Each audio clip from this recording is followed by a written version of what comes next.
Welcome back. It's our final segment. We're talking about burns and fire safety with Florence Odhiambo, a trainer from St. John's Ambulance. Basically, you know, we witnessed a lot of fire incidences in schools, homes as well. So that's what we are talking about this morning, how to mitigate that and how to, you know, the first, is it respondent or first aid? In this case, is it first aid, Florence? The first aid, yes. All right, karibu sana, Florence. How are you this morning? I'm good, thank you so much. Yes. Let's begin with the experience. What kind of fire-related emergencies do you encounter most in your line of work? Well, we deal with various from, just as we've mentioned, the school. And I think the most recent one was the Mradi fire incident that happened in Embakasi sometime last year. That was one of the severe burn cases I personally attended to. Yes. So let's talk about homes, schools, and public spaces. Where are these most common in? Because when we talk about schools, we talk about homes, sometimes tunaona ukiwasha gas vibaya, moto itatokea. But where are these cases of burns and fires most common? So now, when it comes to burns, we look at various causes. So one, there's a radiation burn, there's electrical burn, there's a dry burns that is from open flames, okay? We have also chemical burns, as I've mentioned, from chemicals. We have cold burns, instance of the frostbite when people are hiking. You see their faces are turning dark, or they have black patches or white patches around their faces, or even their extremities on their fingers. So there are various causes, and then when it comes to fire, we classify it under different classes as well. So there are those that are caused by chemicals, again, there are those that are caused by just materials and what have you, explosion from gases. Yes. So how does, you know, first aid differ from all this that you've mentioned? You talk about chemicals, flames. How do first aid differ between the two? So now, when it comes to first aid, we classify the burns into 3 categories. So you have the first degree burn. This is where just the skin discoloration. A good example is someone is cooking and then they wanashika sufuria by bad luck, and then they get a small mark, either a dark color, black color, depending on the skin complexion. So that becomes a first degree burn. It is painful, but not as painful as the second degree burn, where the second degree burn will be characterized with blisters, which we see most people popping them and bursting them, which is not recommended. One, it is very painful to start with. And 2, you're also increasing chances of this person getting an infection because you're exposing the affected part with the second degree burn. Then with the third degree burn, this is where the whole body is completely burned. Probably it has gone deeper up to the nerves. So this person may not be complaining of that much pain as compared to someone with a second degree burn. But now all the layers of the skin, that is from the outer layer, what we call the epidermis, all the way to the nerves are badly affected. So these ones will vary from first degree burn to the third degree burn, but their management is more or less similar. So with the burns, this is what we normally say: you irrigate the affected part or where you've been burnt with water for at least 10 to 20 minutes, or when this person is not complaining of any pain anymore. Then once that is done, you want to use a non-fluffy material. I know you tend to either take a lasso and place it just to cover where someone has been burnt and take them to hospital. But the danger of it is that that lasso, that fluffy material will get stuck on the burn. Then you turn out to start removing the cloth, and then you're worsening this particular burn, or you're worsening the condition. And this casualty may even have more pain to what is already happening with the burn. So just irrigate with cold water, or tap water, take to where you've been burnt, just pour there for at least 10-20 minutes. If they're wearing any jewelries, you remove them because they may also contain the heat. And at times with the watches, they might end up exploding. I think we've seen cases where phones are exploding. So if they're still having the phones, their gadgets, their watches, their jewelries, it might also cause further damage. So it's advised that you remove, cool with cold water. Then once it's done, for second degree burn, you say do not burst or pop the blisters. Okay. With the third degree burn, you can take a polythene paper, a kitchen cling film would work. So just open it up, cover where the burn is. Then now you can take your dressing. You can take your dressing and now cover the affected part. And then you take your casualty to hospital. Of course, you have the polythene paper first, so you don't want it to get stuck on the burn. So you cover and take your casualty to hospital. The end result here is this casualty must go see a doctor. Florence, step by step. Okay. Step. Calm down. Pole, pole. I've seen you trying to wrap it around, but first tell us how this wrap should look like. First. So now, allow me to just improvise using this same polythene paper that I had, that had my dressing. Okay. So I'll just tear it apart so that I can get a wider part of it. Okay. So if my burn had happened here on my hand, I'll take my water, irrigate or just pour until it cools down for at least 10 or 20 minutes. And if I say I'm not feeling any pain, then that's okay. You take your polythene paper or your kitchen film, whichever you have readily available with you. Remember we said first aid, we use the readily available materials. Okay. So you take your polythene where the burn was after cooling, okay? You place it, then you'll take your bandage and cover it loosely on top so that it does not get stuck. It does not get stuck on the burn. And then you take your casualty to hospital. Yes. This is a second degree burn or third degree? This is for all types of burn. So now with a first degree burn, we might not need to take them to hospital, not unless this casualty is complaining of still severe pain. Okay, remember first degree we said iron boxes, when you're cooking the kitchen, the pot, hot pot, then you just touch it and it affects you. Sunburn, for example, also falls under first degree burn. So you just take them to a shady place if it's sunburn. You cool them down, then if you can give them a hat or a cape, then if we normally recommend using of sunscreen.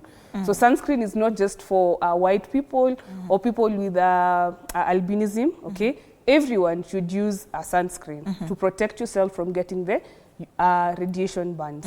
Yes, so the second degree burn with the blisters, we say do not pop them. Okay, the third degree burn where the skin is completely burnt and you see it like, you see how you do a barbecue of nyama choma?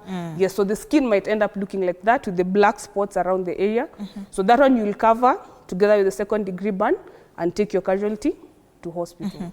So should this be just a regular cloth, or there's a way it should look like? So any cloth that you're going to use, as long as you don't put it directly on the burn, we want to prevent this cloth from getting stuck on the burn. If it gets stuck on the burn, it means the removal process is also going to be painful as well. Yes. So when you say sometimes with third degree burn, the victim may not feel pain as compared to, you know, a second degree. Why don't they feel pain with third degree? So with the third degree burn, you're saying this has gone deeper into the nerves and the tissue. So probably the nerves are even burnt completely. They'll not feel that painful effect. Yes. So let's say a fire comes up, you know, in a building. The first instinct is always panic. So what is the first step that someone should take when, you know, a fire breaks out in a building? So if fire breaks out in a building, first thing is to shout, fire, fire, and just to alert people. I know we'll tend to panic and start screaming, running in the room. You're advised to lie low or crawl as low as you can so that you move to the nearest exit. Remember, hot air rises, and if you're shouting, you might end up now having burns to your airway in case you inhale the hot fumes and flames. You might end up also having burns to the airway, which is also a very severe case now when it comes to burns. So with burns to the airway, burns to your face, burns to your genitals, we say you treat them as serious as possible, because they may end up leading to either disability or permanent damage later on in life if it's not well taken care of. Yes. So what mistakes do you see people make a lot in such situations? Say a fire breaks out in a building, this one for instance. What mistakes have you encountered? So now I think when someone's clothes is on fire, we tend to see them running. Remember, air has oxygen, and oxygen will funnel or will fuel this fire and will continue burning. So the best thing to do is say stop, drop, and roll. So you stop running. If this person is still running around and you're there with them, you can gonga tu kidogo anguke chini, then you roll them down on the ground. You are starving the oxygen from the fuel or the fire reaction that normally happens. So the fire will go out. Then now you want to assess your casualty. Do they have a first degree burn? Do they have a second degree burn, or do they have a third degree burn? The other mistake we normally see is people trying to put out fire using water. Remember, not all fires are put out with water. Something like an electrical fault that has happened. If you pour water, this might even now bring the sparks, and fire will even spread, and a big property will even be destroyed. Another example is the kitchen fires. When someone is cooking, they want to throw water so that, you know, it stops the fire from burning. What happens? With the flame, it goes up again. So you want to look at the different classes of fire and the different classes of extinguishers or materials that you can use to put out fire. Yes. So which fires are put out with using water? So now, water, you'd use combustible material, something like firewood. Okay, you can use water to put out that fire. Okay, for the kitchen fires, either caused by hot oil, you want to use a fire blanket, which is mostly readily available, and we recommend one having that around their homes or in the kitchen, so that anytime there's a fire around the kitchen, they just use the fire blanket to put out fire. That works perfectly, and for the kitchen fires as well, including one from the gas. Yes. So, you know, we usually hear that, you know, even the towel, the ones that we use for bathing, or even blankets, can be used. Is that true? That is true, but before you use it, you want to dampen it a bit, like soak it in a bucket of water, okay? Then now you want to cover that fire with that.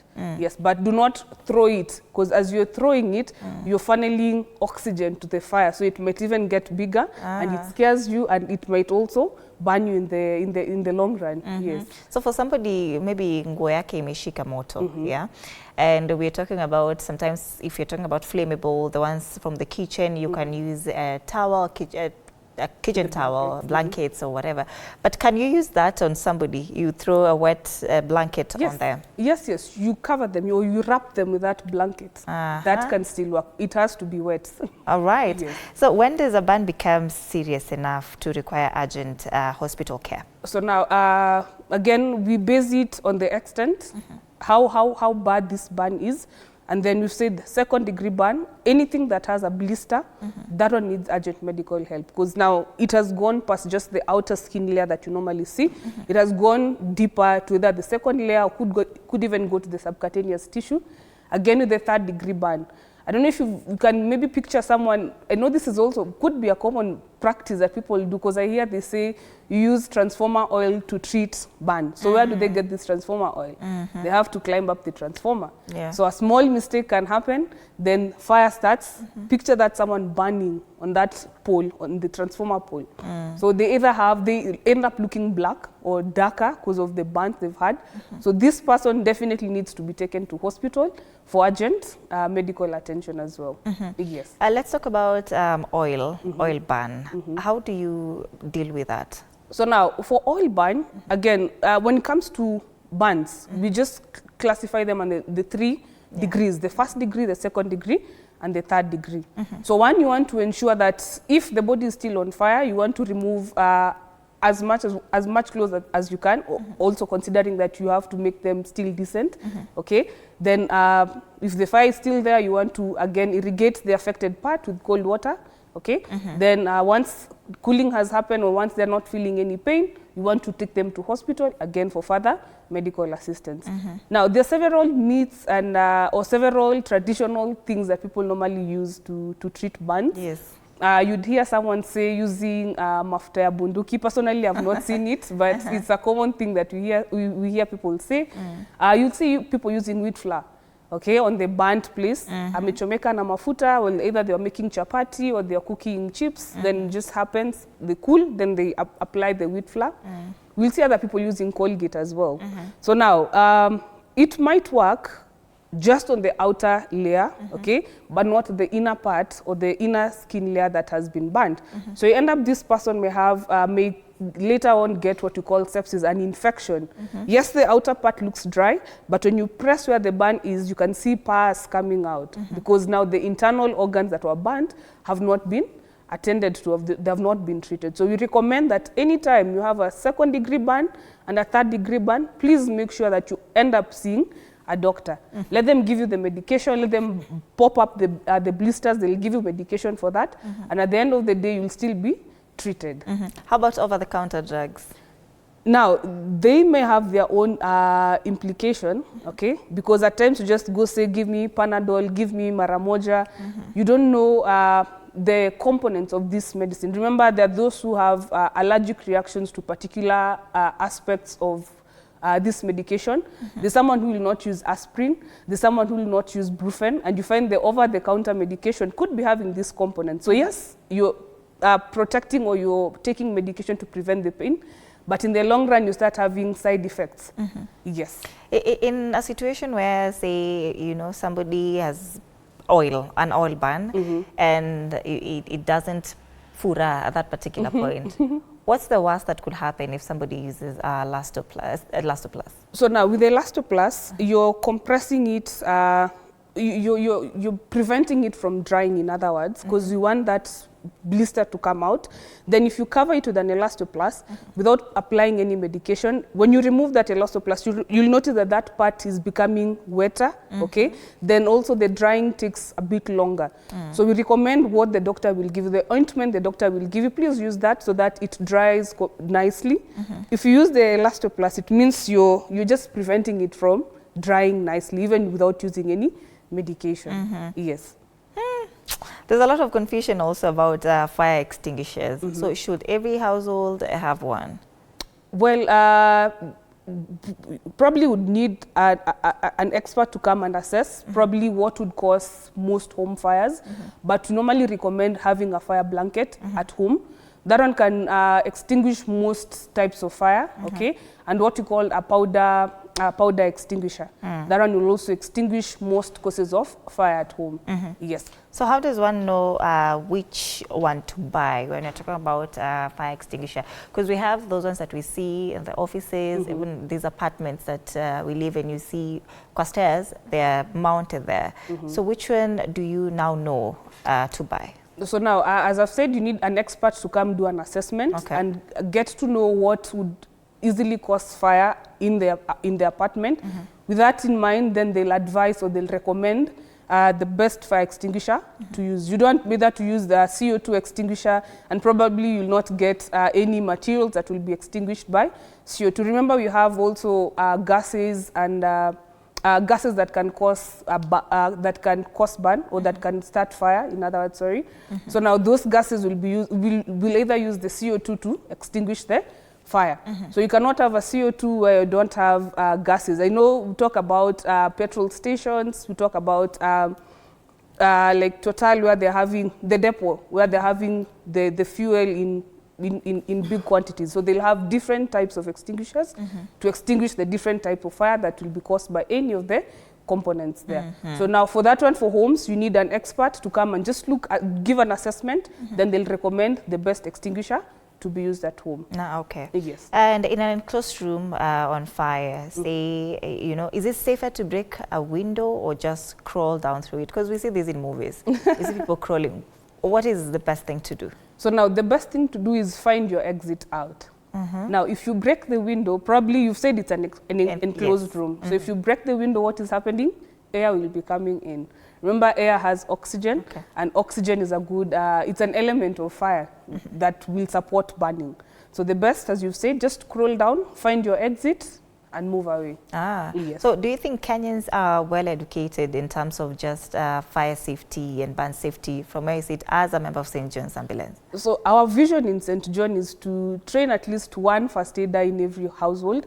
And what we have been doing, we've been doing community outreach programs. And we are trying as much as possible to just educate people on what to do in case of fire and how to prevent yourself from how to prevent fire from starting in your homes. And yeah, I think so far you're doing a good job with reaching out to communities and training them, giving them the basic safety tips on how to behave or how to manage a fire in general. Yes.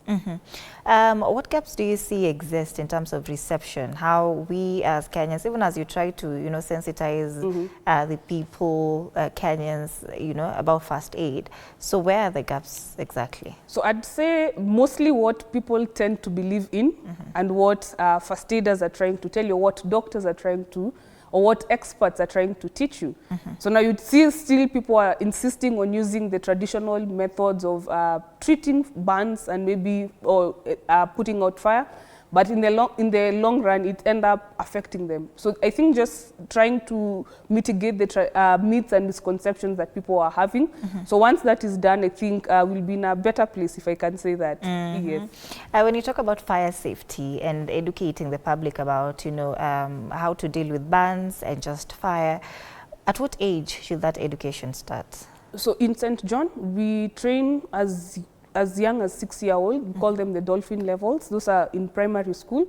So we start training them the basic fire safety, or we start training them the basic first aid skills, that they acquire that. And it goes all the way up to 60+ years. So there's no a learning age per se. Even a 5-year-old, you can just start instilling small basic tips. And I think we've seen in cartoons. I know my son is a good watcher of Paw Patrol and Sheriff Labrador. You know, there are those cartoons that they normally watch, and they talk about fire and how to mitigate such things. You find that they end up learning from that, and we appreciate what is happening. And maybe just for parents who are just curious just to see what their children are watching, maybe this can help them still in the long run. They have the basic concept of what can be done. Yes. If you're looking at a building or an apartment, what should it have for it to be considered fire ready? So one, we need an exit point, an emergency exit point in case a fire starts. So where are you exiting to? Okay. 2, as you mentioned, the extinguishers or the hose reel. There are those that are instilled with hose reel that have a water output for them. In case a fire starts, they immediately start that. Or basically a building that has an evacuation plan. In case of an emergency, where do you run to, or who do you call? Do you have emergency line numbers that would come assist you? Or you're just waiting for, you know, for God to come and help you. Yes. And in an apartment, when we look at it from the broader perspective, who is responsible when a fire occurs? Is it the landlord or is it the tenant? Say an instance where they don't have all these things that you've mentioned. So who is responsible? So now I think it will be later brought down to where did the fire start? Did it start in someone's house? Or was it the electrical fault lines? You see, the apartments have lights, so did it start from there? So I think that is what will be, that's how it will be based. Yeah. Because a fire can start in your home, either because of your recklessness, or when you're cooking, you either didn't put out the sockets or the switches. Remember, you also have electrical faults. You're sleeping in a mattress that is near a socket, and you've put your charger there, you're sleeping on it. At night, something happens, it explodes, and it catches fire. Okay. Wait, that is wrong? It is very low. You're not supposed to be sleeping with your phone charging in your bed. Yes. What is the science behind that? What is the science? Anything can happen. An electrical fault can happen. The phone can get overheat. It can explode. We've seen that cases of phones exploding. It can explode. And a mattress is a very good. It's a very good combustion. Okay. It's a very good. How do I put it? It's a very good fuel that can easily start a fire easily. And it spreads very fast.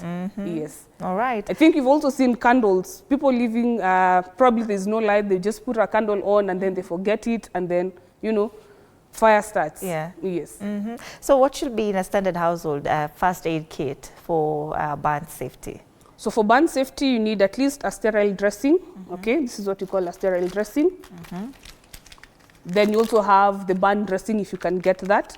And now remember, in first aid, we say we use available materials. I'll keep on emphasizing that you don't have to have your full first aid kit at home for you to attend to someone. So you can always improvise, like the kitchen film, okay, the polythene paper, your piece of cloth, your handkerchief. You can use that to just treat that burn or treat any medical emergency that arises. If someone is bleeding, you can use your handkerchief, you can use your tie, you can use your belt to stop the bleeding as well. Yes. Can we see how this looks like? This sterile? The sterile dressing. So the packet looks like this.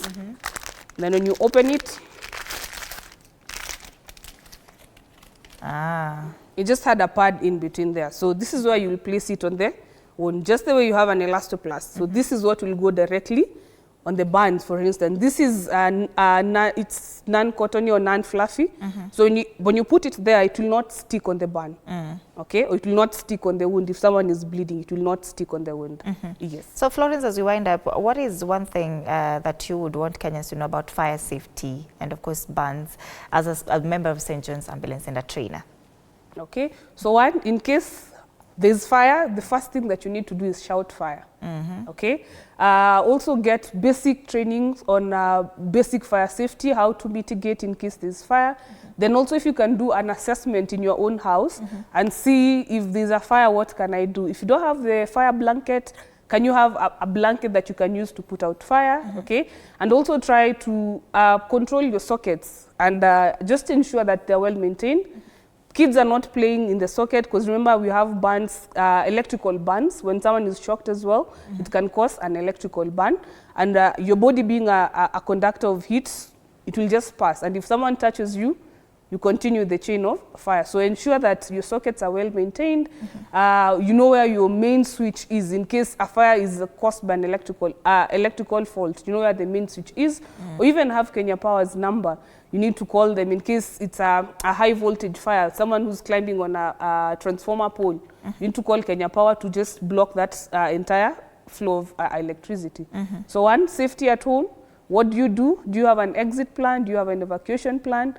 Do you have an extinguisher, either a fire blanket or normal blanket or an extinguisher? Okay, you need to know that. Then we try and avoid the traditional methods of treating burns. That is using the Colgate, wheat flour, cocoa butter. I see people say cocoa butter, you know, the transformer. In the long run, it has effect on your health and also on the burn that you could be facing at that particular point. All right. Thank you so much, Florence, of course, for joining us this morning and for the work that you do. Thank you for coming. Thank you. That is Florence Odhiambo, trainer at St. John's Ambulance, speaking to us about burns and fire safety. Thank you so much for watching. That brings us to the end of the show. Good morning. My name is Anne Odida.